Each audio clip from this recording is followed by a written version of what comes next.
이 밤에 오신 여러분들 주의 이름으로 환영하고 축복합니다. 또 가정에서 유튜브로 예배하는 분들에게도 동일한 복과 은혜 주시기를 원합니다. 저는 8시부터 사실 총회 합신 연합기도회가 지금 9시 조금 전까지 열리고 있었는데 또 총회 유튜브로 제가 참여하다가 이렇게 올라왔습니다. 오늘은 특별히 우리 노예에서 송월교회에서 8시부터 있는데 우리가 함께 참여하기 시간적으로 좀 어려움이 있어서 우리는 그냥 9시에 평상시 하던 대로 진행을 합니다. 아쉬운 것이 있다면 많은 교회들이 동참을 했으면 좋은데 그럴 수 없는 시간대여서 좀 아쉽다 이런 생각이 들지만 여러분들이 또 총회를 위해서도 기도 많이 해주시기를 부탁을 드리겠습니다. 오늘은 여기 본문에 나와 있는 이 말씀 그대로 예수님께서 하셨던 말씀 그대로 일어나 걸어가라 라고 하는 주제를 가지고 함께 말씀의 은혜를 나누려고 합니다. 우리 앞에 이제 2022년이 펼쳐졌습니다. 신년 새해를 맞이하게 될 때 아마 여러분들 마음에 다짐한 것들이 있을 거예요. 한 해를 마무리하고 한 해를 맞이하게 되면 너나 할 것 없이 나이가 많든 적든 간에 나름대로 꿈이 있고 비전이 있고 소망이 있게 되는 것이죠. 이처럼 우리가 새로운 마음을 갖고 출발하지만 올 한 해 우리에게 어떤 일들이 있을런지 내가 어떤 일을 만날런지 아무도 예측할 수가 없습니다. 이번에 평택인가 어디에서 냉동창고 화재로 인해서 3명의 소방관이 참 세상을 떠나게 되었는데 그 모습을 보면서 너무 가슴이 아픈 거예요. 너무 정말 그 뭐라 그럴까 울분이 이렇게 납니다. 나라와 민족을 위해서 일하겠다는 지도자들 행태를 보면 정말 이 소방관들 얼마나 열악한 환경 속에서 일하는가 이 생각이 들면 마음이 찢어진 것 같고 그 우리의 조카들이고 우리의 어떻게 보면 아들 딸들인데 그 어려움이 겪는 때 너무 제대로 된 장비 하나 없어가지고 말이죠. 그래서 너무 아쉬움이 많아요. 아마 그들에게도 꿈이 있고 비전이 있었을 거예요. 거기 보니까 세상을 떠난 한 친구는 결혼을 지금 앞두고 있어요. 근데 그만 참 행사한 거죠. 어떻게 보면 졸지에 가버렸단 말이에요. 그 부모는 마음이 어떻게 했어요? 그 약속을 했던 결혼하기로 했었던 자매는 어떨까? 충격이 얼마나 클까? 이런 생각을 갖게 되면 정말 이 정치인들에 대한 혐오 뭐 이거 어쩔 수가 없는 거예요. 정말 무엇을 위한 것인가 이런 생각이 들 때 가슴이 너무 아파요. 오늘 제가 이런 말씀을 드리는 이유는 우리가 힘들단 말이에요. 어렵고 외롭고 지칠 때가 많아요. 우리 세상이 그렇습니다. 만만치가 않습니다. 자, 오늘 벌어지고 있는 사건들을 한번 보십시오. 원래 예루살렘은 남과 북 이와 같이 동쪽과 서쪽과 남과 북 사방으로 성벽이 쌓여져 있는 도성입니다. 원래. 그리고 이 예루살렘 성에는 처음에 설계하게 될 때 동서남북으로 3개의 성벽이 있습니다. 그러니까 각 남쪽에 북쪽에 동쪽에 서쪽에 3개씩 성벽이 있으니까 12개의 성벽이 있고 12개의 문이 있게 되는 것이죠. 그런데 예수님 당시에는 6개의 문이 있습니다. 그 문 중에 하나가 오늘 본문에서 소개되고 있는 양의 문이라는 것입니다. 양의 문이라는 것은 다른 것이 아니고 이스라엘 백성들이 예루살렘 성전에 모여서 하나님 앞에 예배드리게 될 때 양을 속죄 제물로 드렸단 말이에요. 그 양을 속죄 제물로 드리기 때문에 양들이 출입하는 문. 아마 양들이 아무 문으로 출입하면은 여러 가지 기도 하고 양도 냄새도 많이 나고 아마 그랬을 거예요. 그러니까 양들만 드나드는 문이 있었단 말이죠. 그게 양의 문인데 그 양의 문 곁에 베데스다라고 하는 연못이 있었다는 것입니다. 오늘 여기 베데스다 아마 여러분들 많이 들어보셨기 때문에 알겠지만은 이 베데스다라고 하는 뜻의 의미는 뭐냐면 자비의 집이란 뜻입니다. 자, 오늘 여기 본문 말씀에 보면 자비의 집이라고 하는 이름이 붙게 된 배가 있는데 이 연못에 1년에 그게 몇 차례 있는지는 모르겠지만은 물이 동한다는 거예요. 그 용수숨을 막 치는 거예요. 그래서 물이 동하게 될 때 제일 먼저 연못에 들어가는 사람은 어떤 병에 걸렸든지 고침을 받는다라고 하는 전설이 있는 것입니다. 아마 학자들 견해로서는 아마 이 지진이 좀 그 지역에 종종 일어나게 되었을 때 그 지진의 영향을 받아서 용암이 활동할 때 그 물이 아마 요동치지 않았는가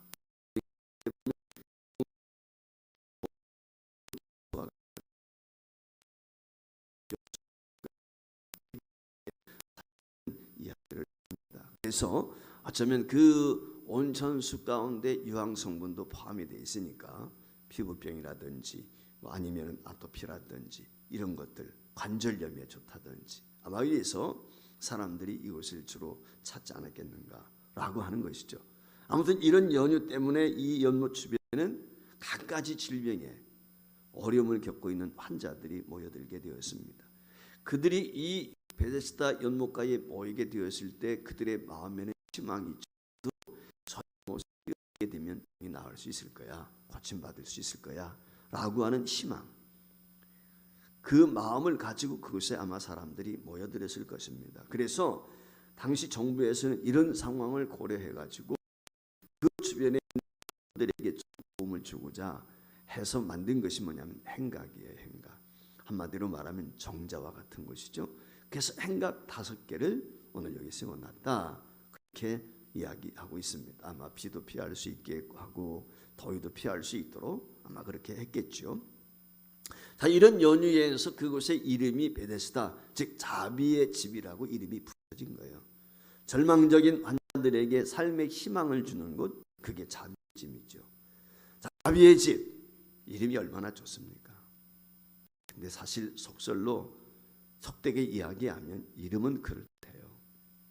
실상은 자비의 집이 아닙니다. 그 안에서 떨어지고 있는 것은 어떻습니까? 베데스다는 결코 자비의 집이라고 할 수가 없어요. 아주 냉혹한 곳입니다. 아주 잔인한 곳이다. 저는 그렇게 이야기하고 싶어요. 여러분, 병든 사람들이 그곳에 모입니다.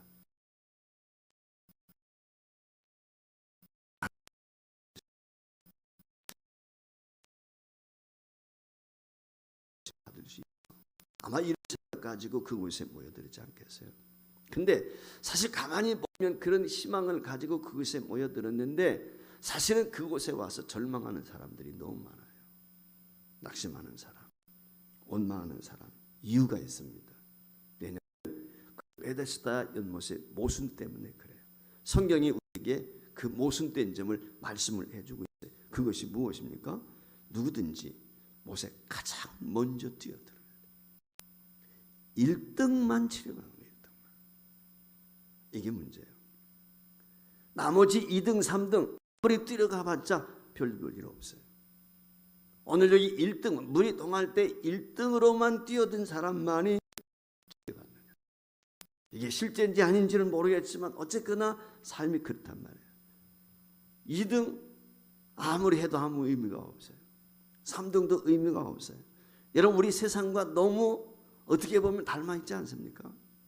오늘날 우리 주변이 그렇지 않습니까? 근데 또 하나 문제점이 뭐냐면 매일 물이 동하는 게 아니야.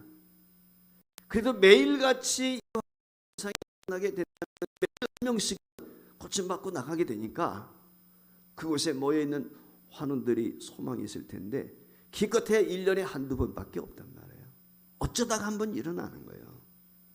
근데 평생 그곳에 와서 주야장창 지금 진을 치면서 기다리고 있단 말이죠. 그런데 그 진을 치고 기다리고 있는데 자기에게 기회가 없어요. 1등 외에는 고침받을 기회가 없단 말이에요. 어쩌다가 한번 그것도 1등에게만 주어지는 이 안타까운 현실. 그러니까 이름은 자비의 집이지만 사실은 잔인한 곳이죠. 이름하고는 걸맞지 않는, 어떻게 보면 경제에 의해서만 살아남을 수 있는 것. 그러다 보니까 사람들이 계시는 거예요. 여러분, 이 베데스다를 보면서 어떤 생각이 듭니까? 오늘 우리가 살아가고 있는 이 세상과 너무나 흡사하지 않습니까? 그러니까 이 베데스다 연못이라고 하는 것은 어떻게 보면은 우리 인생 삶의 축소판과 같은 거예요. 세상이 그렇지 않습니까?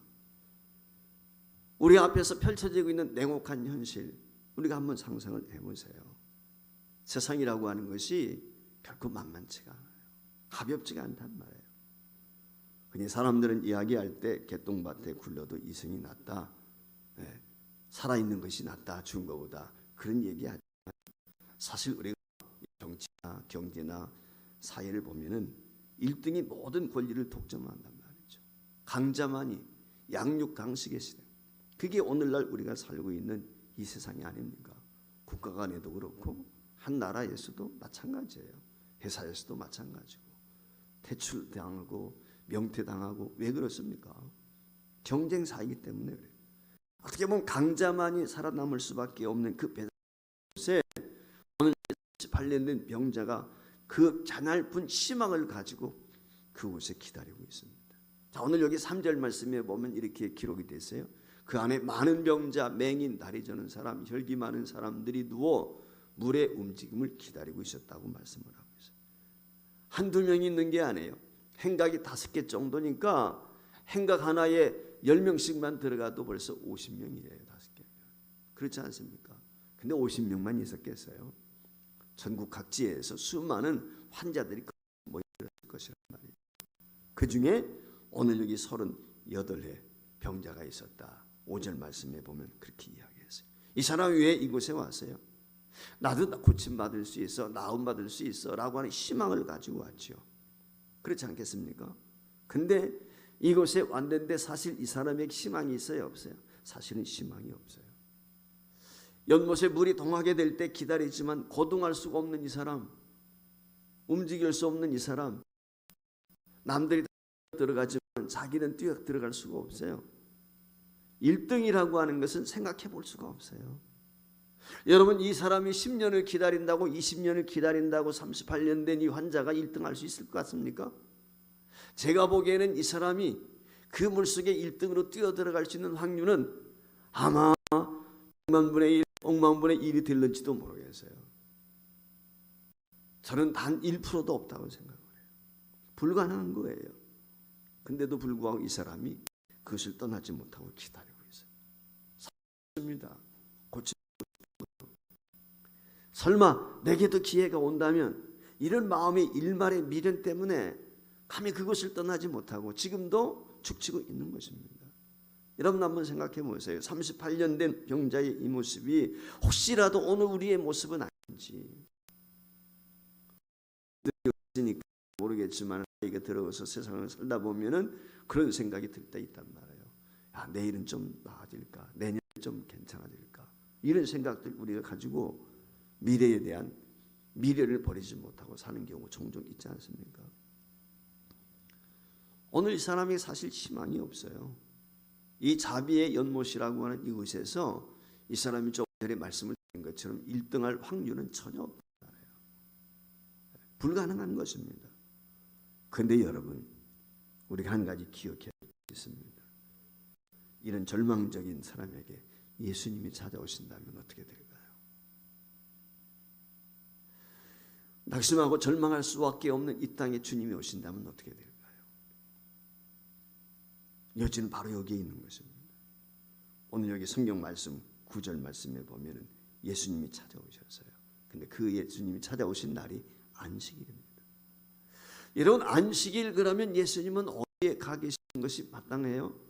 사실은 예수님은 어디에 가 계시냐면은 성전에 가 계셔야죠.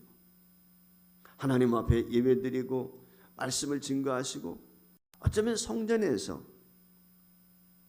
하나님께서 자신에게 주신 그 본분을 감당하면서 성전에 거한다고 생각이 돼요. 하나님의 집에서 말씀을 가르치는 것, 그게 어떻게 보면 우리가 인식하게 될 때 그게 맞다고 생각해요. 그런데 오늘 예수님께서는 그 안식일에 어디에 오셨어요?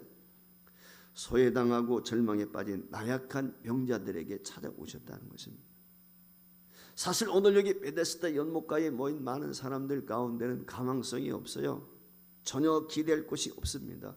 다시 일어설 수 있는 희망이 없는 사람들이 부지기수란 말이죠. 그래서 오늘 여기 6절 말씀에 보면은 이런 말씀이 기록이 되어 있습니다.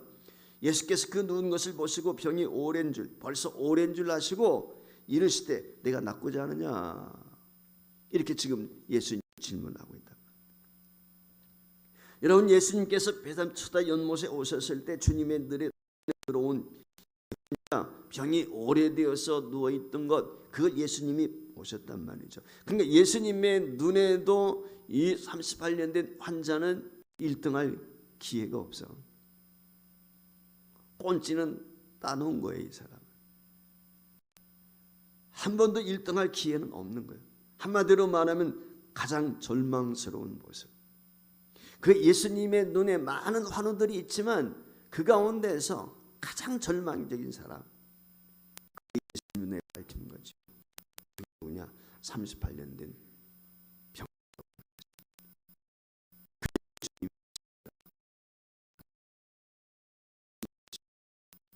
그 얘기거든요.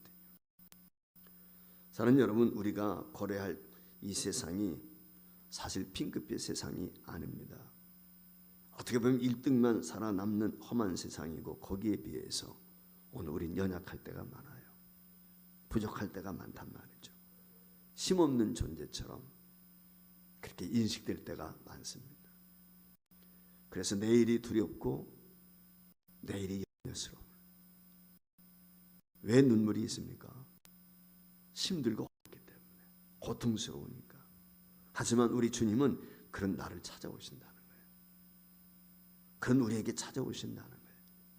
그리고 찾아오셔서 말씀하시는 것이 뭐예요? 내가 낫고자 하느냐? 고침받고자 하느냐? 내가 꿈을 이루고자 하느냐? 내 소원 성취를 원하느냐? 한마디로 말하면 그렇게 우리에게 묻고 계시는 거예요. 내가 이런 원하느냐? 여러분, 그렇습니다. 혹시 우리 중에 무거운 짐에 눌려서 혹시라도 허덕이는 분이 계시다면, 더 나아가서 삶이 너무 기진해서 너무 지쳐서 번아웃되어 있어가지고 무엇인가를 붙들어야 되겠는데 너무 지쳐서 힘이 들다, 포기하고 싶다 라고 하는 분도 우리에게 있을 수 있어요. 그런 자들을 향해서 우리 주님이 말씀하십니다. 내가 낫고자 하느냐? 내가 이루고자 하느냐? 주님을 질문하는 거예요. 7절 말씀에 이 환자가 이렇게 대답을 합니다. 병자가 대답하되, 주여, 물이 움직일 때에 나를 못에 넣어주는 사람이 없어 내가 가는 동안에 다른 사람이 먼저 내려갑니다. 그래서 지금 여기에 많은 사람들이 있단 말이에요. 환자들이 지금 베데스다 연못가에 많이 모여 있어요. 그들이 누구죠? 다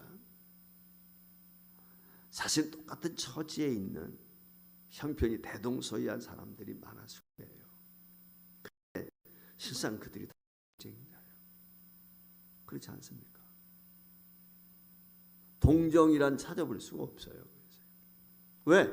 내가 1착을 해야만이, 1등을 해야만이 고침받을 수 있어요. 왜 베데스다 연못가에 모였어요? 고침받기 위해서, 치료받기 위해서 모였다. 근데 방법은 하나, 물이 동할 때 맨 먼저 뛰어들어가는 거예요. 여러분, 거기에 무슨 눈물이 있겠습니까? 무슨 인정이 있겠습니까?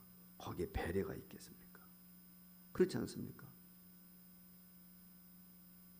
내가 지금 죽을 지경인데 나보다 약한 사람 향해서 네가 먼저 들어가 라고 양보할 것이 그것이었을까요? 결코 그렇지 않다고 생각이 돼요.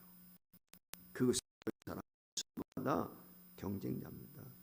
도와줄 이웃이 없습니다. 희망도 없고, 오직 특별히 38년 된 병자에게는 실상은 절망밖에 없는 것입니다. 그런 그에게 오늘 주님이 찾아오셨어요. 그리고 고침받기를 원하는 이 사람에게 예수님 말씀합니다. 일어나 내 자리를 들고 걸어가라. 할렐루야.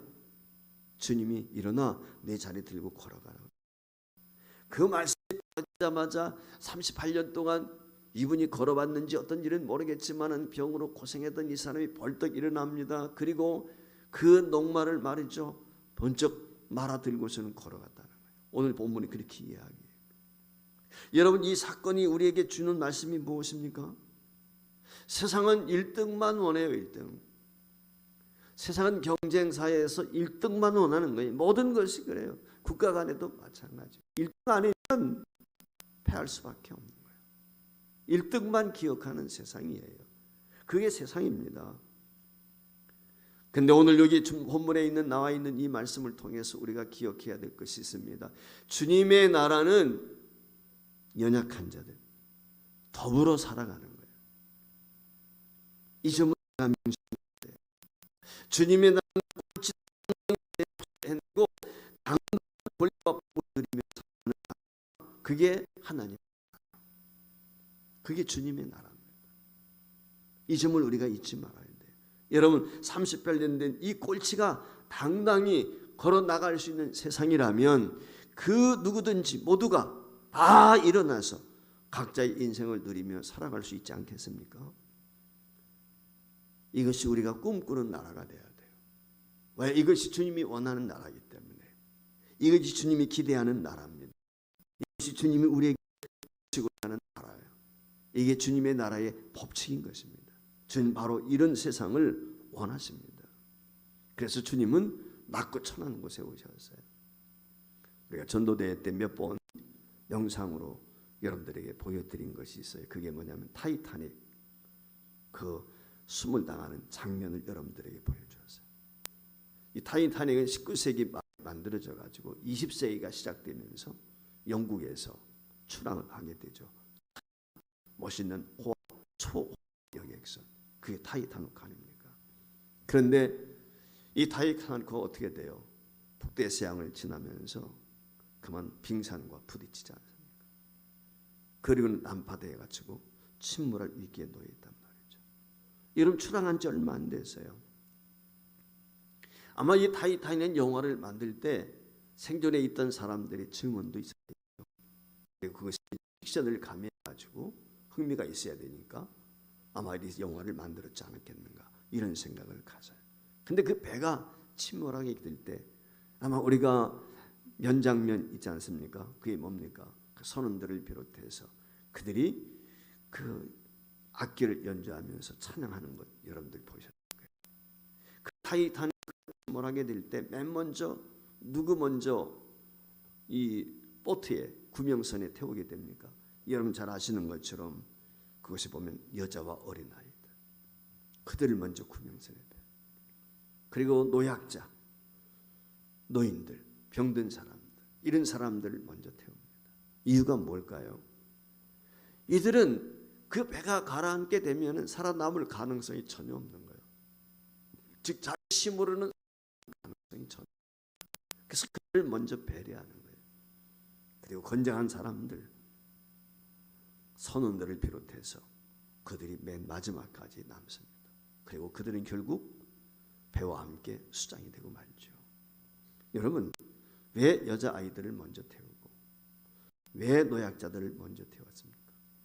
말씀을 드린 것처럼 최후의 순간이 왔을 때 그들은 자신의 힘으로 자신을 지탱할 수가 없어요. 그러나 젊은이들, 좀 힘이 있는 사람들은 그래도 또한 싸울 수 있단 말이에요. 앞으로 생이 어떻게 될는지 알 수 없지만 오늘 교회가 어떠해야 될까? 사실 교회는 그래야 되는 거거든요. 우리 주변의 연약한 지체들, 보잘것없는 지체들, 그들을 붙잡아주고 용기를 주고 그들을 먼저 세워줄 수 있는 것.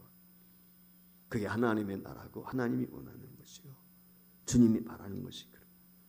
우리 사회가 아마 그렇게 된다면 이 사회는 살만 나는 사회가 되지 않겠습니까? 제2차 세계대전 당시 그 연합군 포로 수용소에서 근무하던 그 군의관들이 명명한 질병이 하나 있다고 합니다. 그게 뭐냐면 철조망병이라는 것입니다. 이 철조망병이라는 건 다른 것이 아니라 이 포로가 되어져 가지고 철조망 속에 갇혀 있는 거예요. 포로 수용소가 철조망으로 갇혀져 있다. 그래서 그 철조망 속에 포로로 잡혀 있는 동안에 극도의 우울증, 불안감, 그러다 보니까 식욕도 없습니다. 잠도 제대로 자지 못하고 먹지도 못하죠. 나중에는 쇠약해져 가지고 죽어가는 거예요. 이것을 철조망병이라고 합니다. 당시 이 병은 원인도 모르고 치료법도 알려지지 않았어요. 가시철조망, 즉 수용소 안에 갇혀 있을 때 생긴 질병이었기 때문에 철조망병이다. 그 이름을 붙였던 겁니다. 나중에 이런 여러 사람들의 입증을 통해서 그 수용소 안에 있었지만 그 가시철조망을 알아보면서 한탄한 낙심했던 사람들, 그런 사람들은 그 철조망 속에서 죽어갔다고 그래요. 그런데 비록 그 철조망 속에 처지에 갇혀 있는 사람들이 있지만 그 철조망 넘어 있는 푸른 하늘을 바라보면서 언젠가는 내가 이 철조망을 벗어나 자유의 몸이 될 거야 라고 하는 생각을 가지고 꿈을 버리지 않고 희망을 가지고 있던 사람들은 이 철조망병에 걸리지 않았다는 거예요. 그래서 후에 살아남을 수가 있었다는 것입니다. 오늘 우리가 세상을 살다 보면은 종종 이 철조망병에 걸릴 때가 있단 말이에요. 여러분, 철조망병에 걸리게 되면 어떻게 되겠어요? 낙심하고 절망하고 좌절하게 되죠.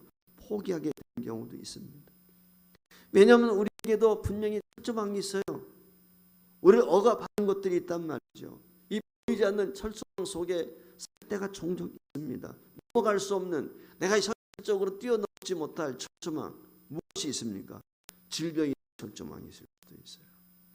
우리 교회 지금 여러 명이 투병 중에 있는데 아무쪼록 이 질병의 철조망을 벗어날 수 있기를 소망해 봅니다.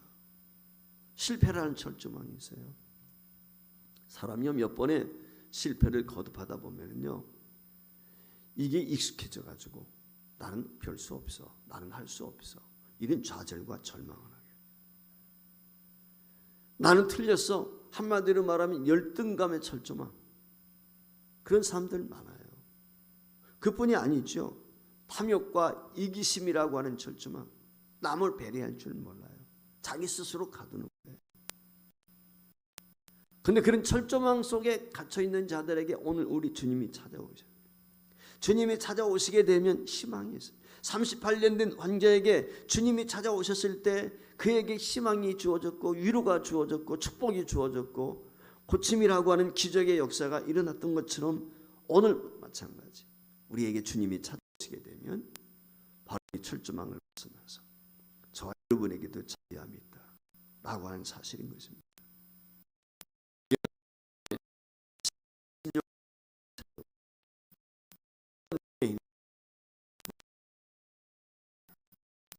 그래서 이 철조망으로부터 벗어날 수 있는 자유함을 모두에게 주셨으면 좋겠습니다.